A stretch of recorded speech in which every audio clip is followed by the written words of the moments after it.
All right, Sky Squad, we are back in the building. Your boy is laid up here with a sinus infection.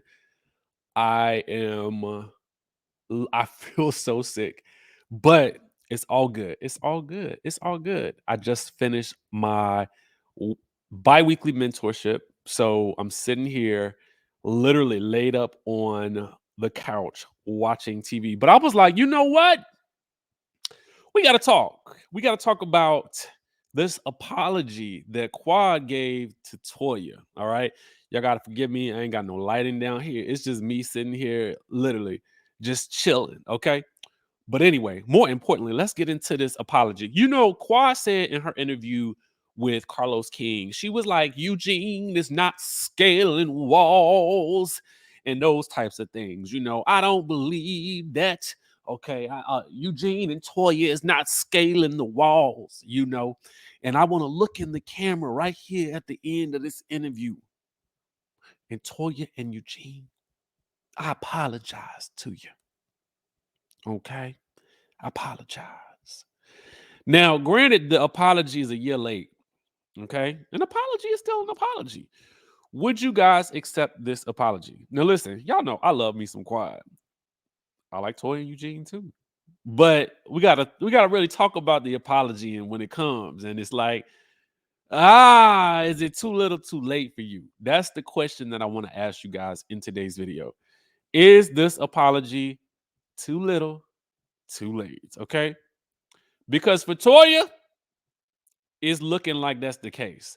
Let's tap in and discuss, okay? All right, so our friends over at the Neighborhood Talk happened to post this, and I was like, oh, I was wondering, you know, with all of the stand by me, okay, stand by you that everybody was doing with Dr. Jac'Eil yesterday. You know, I was thinking about it. A lot of you guys were pointing out, you know, I wonder if Dr. Jac'Eil should have just maybe apologized and maybe said, you know, I'm sorry. You know, that really wasn't what I meant. Or, you know, I apologize. Is it too late to apologize? For a lot of y'all, it is. But anyway, I digress because we're not talking about that right now. We're talking about Toya. Okay. We're talking about Toya and this apology from Quad, okay? Because you know the girls say Quad is never holding herself accountable. So Toya says, first of all, this is not funny. Who apologizes like this? So I guess she didn't appreciate that comment about Eugene not scaling the walls. Although I laughed, I ain't gonna lie. She says, who apologizes like this? Who waits until their job is on the line to say I'm sorry and still doesn't really own her part? I wonder if Toya is referring to instances where it felt like Quad was doubling down on what she had heard.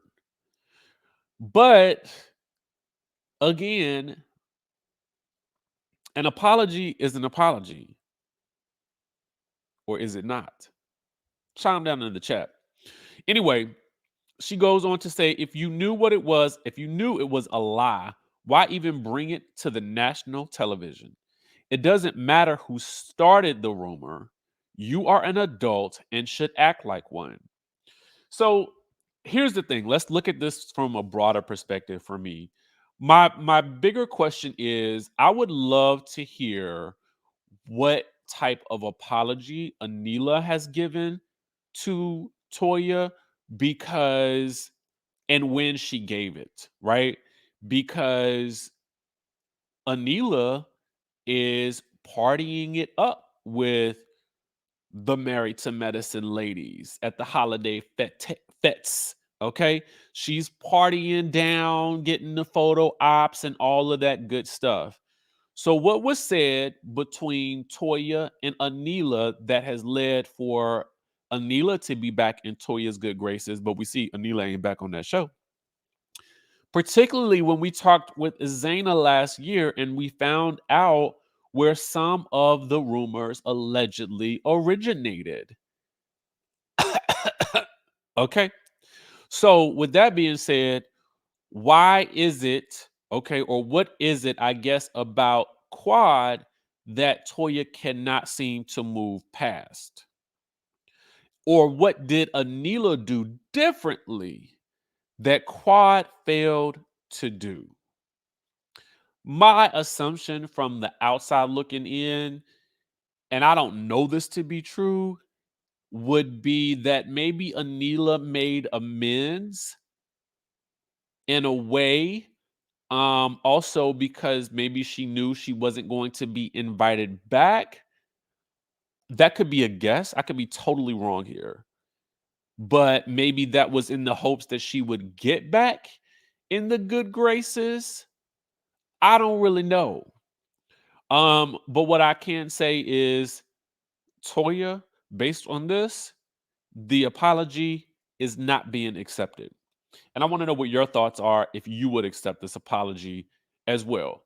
On the one hand, I can understand what Toya's saying if she's saying you only apologized when it became obvious that your job was in jeopardy, because before that it felt like you was standing down on 10 on it, standing on business.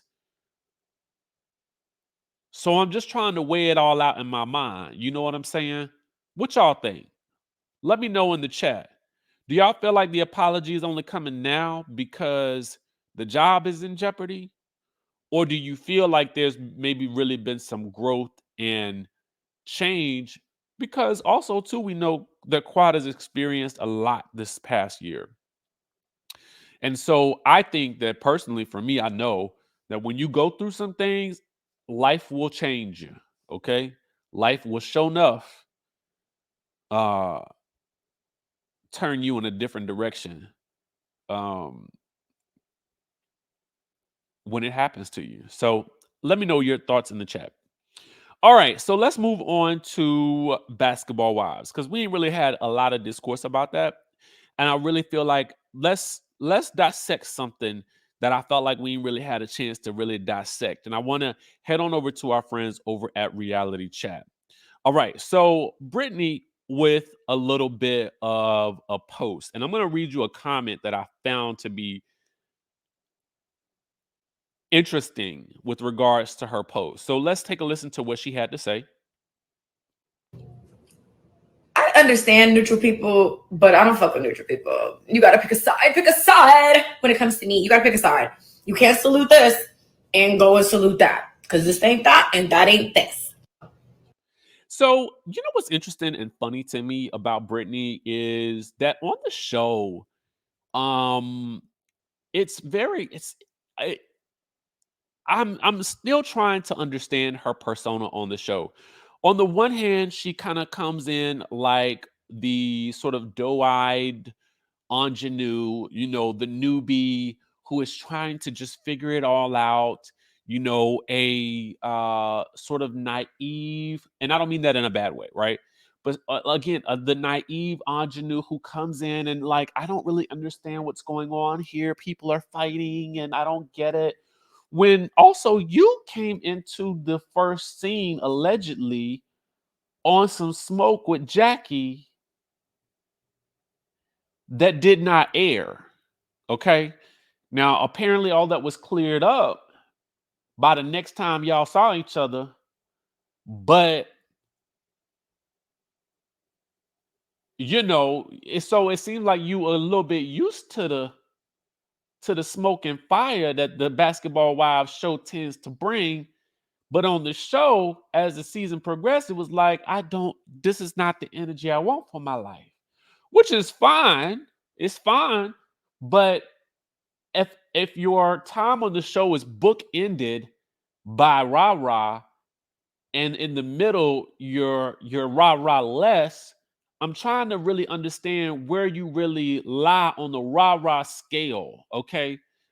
Because on the beginning and the end you're rah rah, but in the middle you's very much clutching the pearls, which is again is fine because we are all complex individuals. But as I try to understand you and your strong stance on pick a side, um, it's odd to me, right? So I'm assuming she's speaking about Jac'Eil and her neutrality, right? So Jac'Eil then responds and says, I came in neutral because I don't know anyone. I had to get a feel of people. People change, and I'm happy I did wait and see how things played out. I almost picked a side and would have been effed because she's never had my back. Okay. So I'm in alignment more so, I think, with Jac'Eil because Jac'Eil to me seemed to be come in on a more realistic standpoint. Like, I'm gonna stand back, I'm gonna observe, but I'm gonna also be honest with how I feel about when certain things happen. Jac'Eil, if you watched her, she was able to call out people throughout the season in a way that I've never seen a newbie be able to do while also still remaining likable by just about everybody. Okay. At least I would say the side of the majority, and maybe that's what Brittany didn't really like about this show. But what I read, what it's one of the comments that really sent me with this. Um, it was a comment that says Brittany came in strange. She stayed strange. She was depressed and probably still is. Now, you know, I don't. It's hard to really determine where she fit on that spectrum, but I love the way that this comment goes here because it says she literally wanted people to pick the side of wrong. Cleanna was and is aggressive all the time. Brittany threw a drink, got forgiveness, still found a way to make the other ladies the enemy. For once, this isn't on them. She didn't want to be on the show. Just say that. She would never have survived peak basketball. This is where it gets to me the most like poignant. She would have never survived peak basketball wives. This season is a nursing home compared to the millions of viewers during the Tammy days. And I say, and I feel this comment because it just goes back into like, yeah, you would have never survived back in the day because everybody was rah rah. Everybody came on the show and they was ready to, I mean, fight. You know what I'm saying? That's the way it felt like. I felt like Cleanna is really old school basketball wives. Like let's fight. Let's fight. You know, like but this new era is very it's really giving peaches and cream compared to the old and golden days, right? So I don't know.